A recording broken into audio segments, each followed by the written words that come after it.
What's up? What's up? Welcome to the End of the Line Watch List. And today's last stop is Scream 5. What better way to start my Midnight Watch List than with Ghostface, a cult classic? Something I haven't seen yet, but love since I was a kid. Up late nights watching with my cousin when we were supposed to have the TV off sleeping. This October, I'm running 31 horror movies in 31 days. After each movie, it will end with a segment I call The Last Stop, where I give my opinion on the movie and decide if it was worth the ride or hell no. I'm your host, Reed D. Frost. Thanks for joining me. Give me a like, comment, and subscribe if you like the video. In the comments below, tell me if you like Scream 5 and your thoughts on the movie. So let's get to it. So, in this movie, Scream, not Scream 5, by the way, because it's a prequel, meaning a reboot and a sequel. But really, it's Scream 5. Let's stop bullshitting. They came through with a new cast and some returning lazy characters like Dewey, he was back, Sid, and Gail.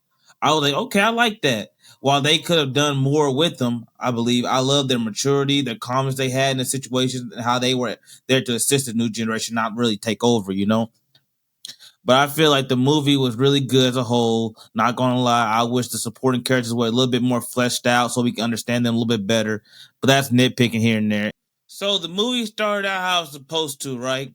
You know, basically how the girl in the house by herself, she get an unknown phone call, and they start talking to her. She start talking to a stranger she don't know, and then he asks her, "What? You want to play a game? What's your favorite scary movie?" You know that's how it's supposed to start, right? Get to the killing. So so it started how it was supposed to, but I was surprised that after all that happened, how he was stabbing her and everything, especially when he threw her hand in her back and he broke her ankle, that she survived. I was like, oh shit, Tara survived. But this I want y'all to know. I'm a very detailed person and I peep game. I knew if she survived, it had to be for a reason because how he was stabbing her and everything, there was no way she should be able to make it through that, but she made it through it.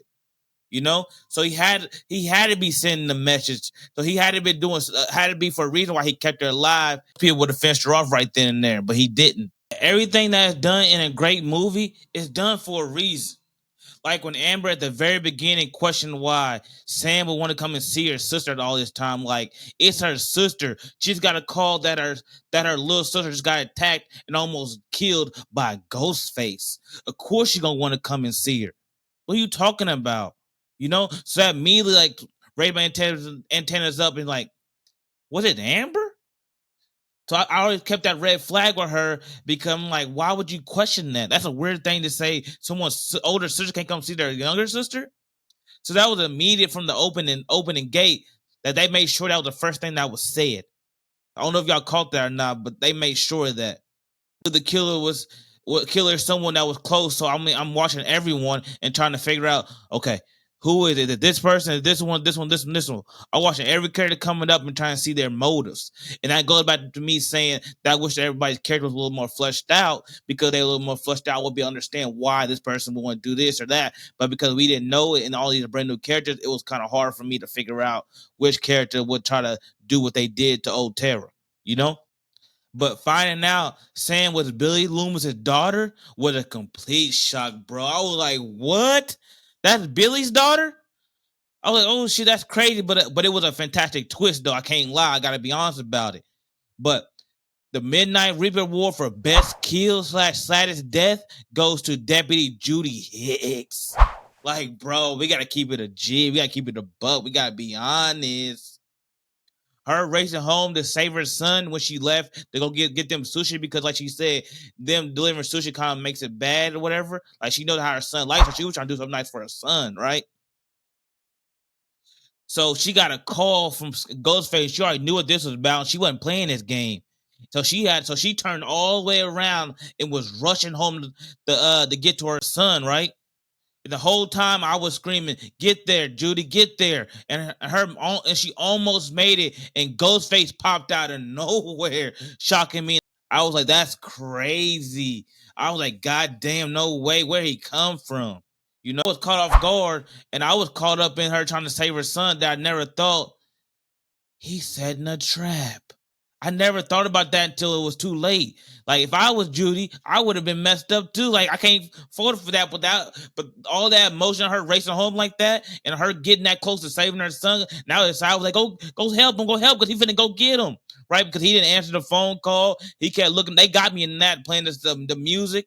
I said, oh, he finna go in there and kill him, right? Because before she left, remember the door was cracked open. So I'm thinking, okay, if her son didn't acknowledge the crack and she obviously didn't know who came in, that probably was Ghostface. So I'm thinking he already in the house, right? So that was just a high pressure situation. But we all know emotion will always get you messed up, just like Chad when he went searching for his woman. That wasn't smart, but it's understandable because, like he said, he's in love with her. He not finna let her sit out there when there's a killer on the loose. He even go out there and search for her, even though something don't seem right, you know?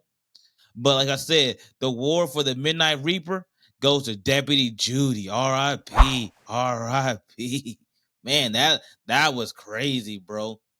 But after that, though, it really just picked up and never stopped. Because while everyone was at the site where Judy and her son just got killed, no one was at the hospital with Tara. I was like, oh no, everybody is here. And the dang police officer gonna say, I thought this was more important. Bro, why aren't you doing your job? There's other cops here that can handle this, so you gonna leave her there by herself? Like, bro, come on, tell me this is more important. No, you probably was scared, so you trying, I need to be around a lot of people. That's probably what it was. So it was just high drama all the way around, and we all knew sooner or later Ghostface was gonna come around to finish the job on Tara. I was torn when about if she should get out the room or should stay in there. I didn't know what she was doing, but I'm like, you already in pain, so how far are you really gonna go, right? You putting yourself in the line of sight. At least when he got to come to the door in the room, you can see him. And maybe you can kick something off to buy a little more time for somebody come and help you. Like you don't know if somebody come to help you or not, but at least make them work for it and make it a struggle, you know. But Ghostface ended up getting her, and before he could finish her off, Sam, my boy Dewey, showed up and shot Ghostface, saving Tara. I was hyped, boy. I was like, "Let's go!" And like Dewey knew this is the sad part. Dewey knew he wasn't dead because, like we all know, they always come back for a second scare, and you got to shoot him in the head to finish him, right? But like Tara knew he should have just got out of there, and got in the elevator with her little sister, and her boyfriend, and went.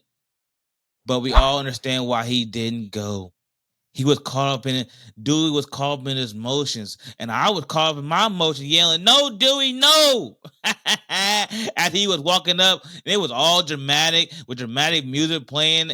And this isn't and I knew this wasn't the end of the movie. So as fans, we all know what was about to happen. I was like, "Damn, not Dewey!" And I'm just asking myself, why Dewey gotta go though? Like, bruh, not like this, not like this. But I understood why he had to go and venture, because like everything he been through, he want to end this once for all and be done with. Like he said, he been stabbed 9 times. He got nerve damage. He can't even walk straight no more. So he said, "Fuck this! I want to end this here and now. You already took enough from me." Shoot. So he been through this so much emotion, deep emotion, but how it happened, distracted by his phone and double stabbed, that was vicious. Man, that was so sad, bro. I'm like, in that situation, why would you look at your phone? You need to be locked in on what's going on. Like soon as it ring, he gonna look down, and that's when Ghostface popped off. I was like, damn. He's like, oh, he came with another man. That was terrible. But just hiding after that, and all the motion was going crazy. And Sid put a tracker on Sam's car, and they stopped at Amber's to get Tara's hell that she needed because she said she couldn't breathe and that she wasn't gonna be able to make it. Turns out, though, this is the crazy part, that Amber's house is the same house that Sid killed Billy in way back in the day, some 25 years ago. I was like, damn, the attention to detail is crazy. That's how I like it. Then the reveal of who the killers was. And in the end, it was Richie, Tara's boyfriend, and Amber. And I'm going to keep it a G. I knew it was Richie because he was the love interest. He kept popping up everywhere they was. So you know when somebody keep popping up, it's a reason behind it, right? And every time somebody would accuse him of being the killer, he would get the most offended out of anybody, right?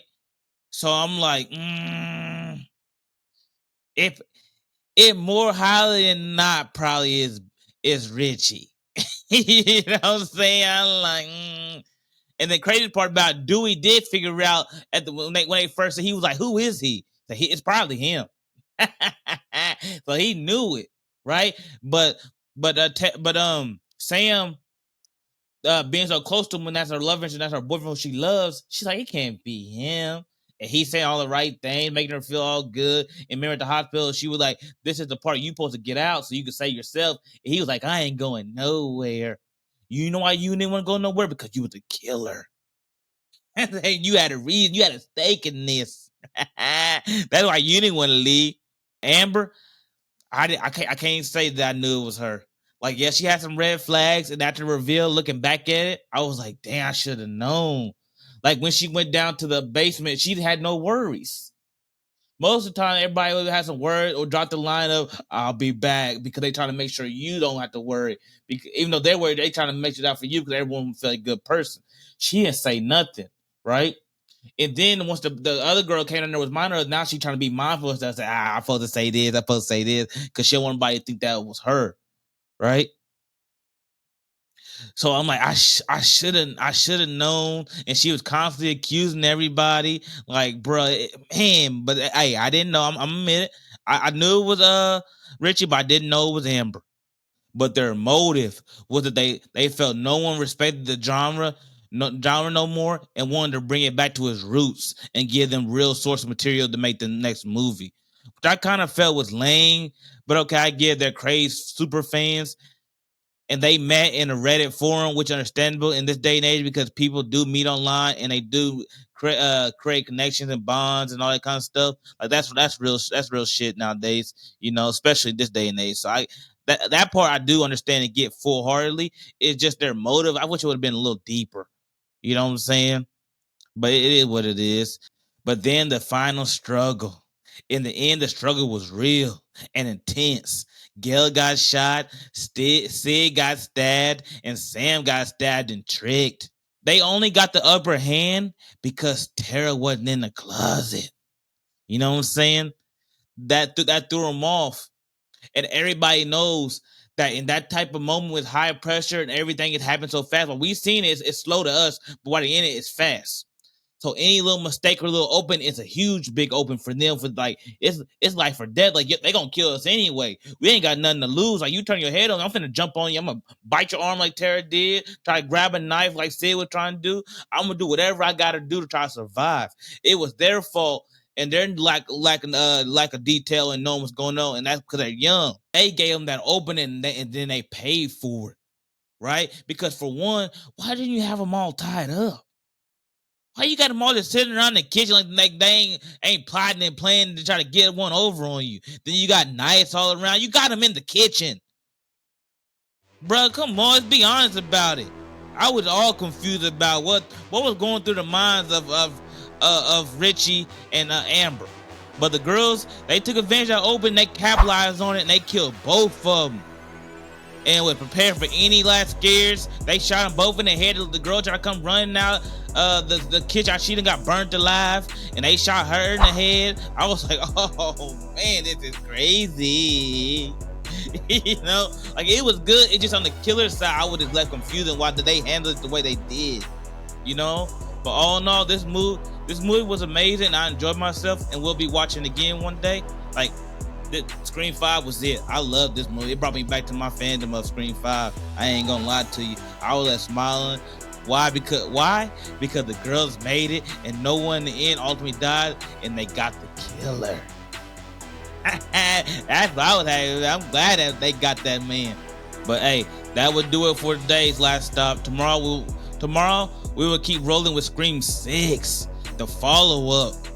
Can't wait to see what's in store next. And trust me, you don't want to miss this ride. Subscribe, hop on, and let's keep this momentum together and continue the Midnight Watchlist marathon. Don't forget to leave a comment on what is your favorite Scream movie in the franchise. But like I always say, at Inline Watch List, there's always one more thing to watch. Peace.